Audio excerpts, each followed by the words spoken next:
नमस्कार. आज 29 जून 2024. सगळीकडे पाऊस चालूच झाला आहे. पण यामुळे गेले 3 महिने आपण सहन केलेल्या उष्णतेच्या लाटेचा विसर पडून देऊ नका.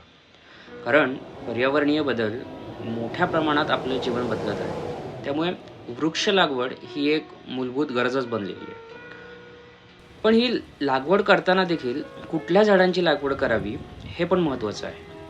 वृक्ष लागवड केल्यावर स्वतःचा फायदा काय हे जेवढं महत्त्वाचं आहे, त्याहून पर्यावरणाचा फायदा काय हे अधिक महत्त्वाचं आहे. माझ्या मते फणस लागवड यात महत्त्वाची भूमिका बजावू शकेल. फणस हे जवळपास शून्य लागवड खर्च असलेलं झाड आहे. पहिल्या वर्षानंतर तर याला पाणी देखील खूप कमी प्रमाणात लागतं. या पिकावर रोगाचा प्रादुर्भाव शक्यतो होत नाही. फणसाचे गरे, बिया, चारखंड, पानं, लाकूड या सर्व भागांचा वापर केला जातो. या झाडाचे आयुष्य जवळपास 100 वर्षांपेक्षा जास्त असतं. फणसाच्या काही व्हरायटी जवळपास दुसऱ्या वर्षापासून उत्पन्न द्यायला सुरुवात करतात. आहे की नाही कमाल? अगदी लहान टेंडर जॅकफ्रूटपासून मोठ्या पिकलेल्या फणसापर्यंत सर्व स्टेजमध्ये फणस वापरला जातो. रोजच्या जेवणातील भाजीपासून ते मिठाईपर्यंत सगळीकडे फणसाचा वापर होतो. कच्चे फणस हे विगन मीठ म्हणून प्राणी मांसाला पर्याय या उद्देशाने वापरलं जातं. याला युरोप, अमेरिकेत प्रचंड मागणी आहे. फणसाचं वाया जाणारं चारखंड हे अत्यंत चांगल्या दर्जाचं पशुखाद्य देखील आहे. गाई, म्हशी, बकऱ्या, मेंढ्या, अगदी कोंबड्या देखील अत्यंत आवडीने चारखंड खातात.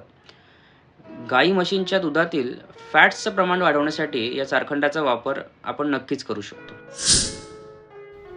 शहरात भाजीसाठी मोठ्या प्रमाणात फणसाची आवक होते. अगदी 3 ते 4 वर्षात एक फणसाचं झाड किमान 3.5 ते 4 हजार रुपयांचं उत्पन्न देऊ शकतं. मुख्य म्हणजे कच्च्या फणसाचा दर हा पिकलेल्या फणसाच्या दरापेक्षा जास्त असतो.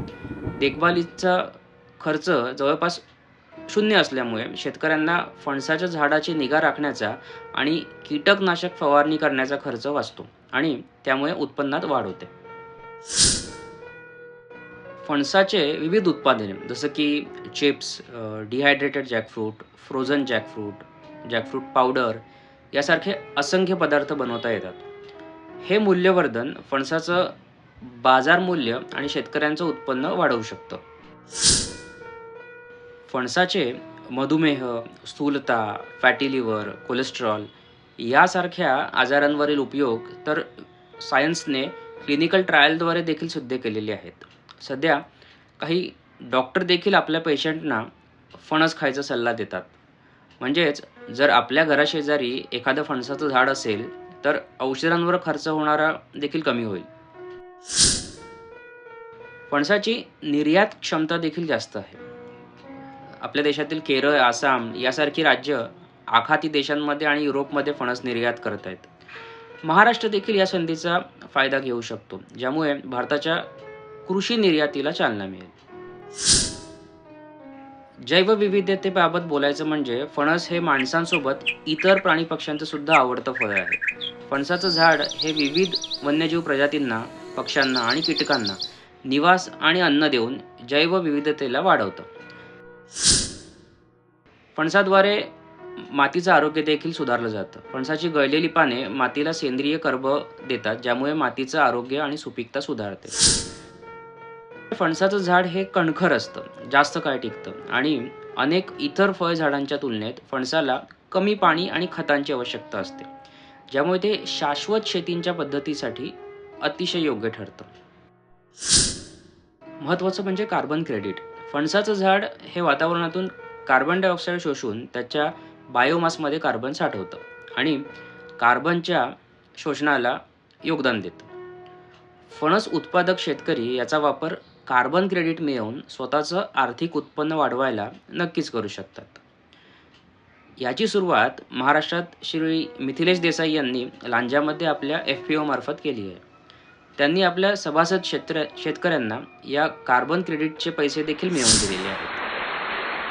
तर फणसाची जी रोपं आहेत ती कोकणात रत्नागिरी जिल्ह्यात लांजाला श्री हरिश्चंद्र देसाई यांची फणसाची नर्सरी आहे. तसंच ठाणे जिल्ह्यात मुरबाड तालुक्यातील पळू गावात श्री शरद मराठे यांची देखील वनराई नर्सरी आहे.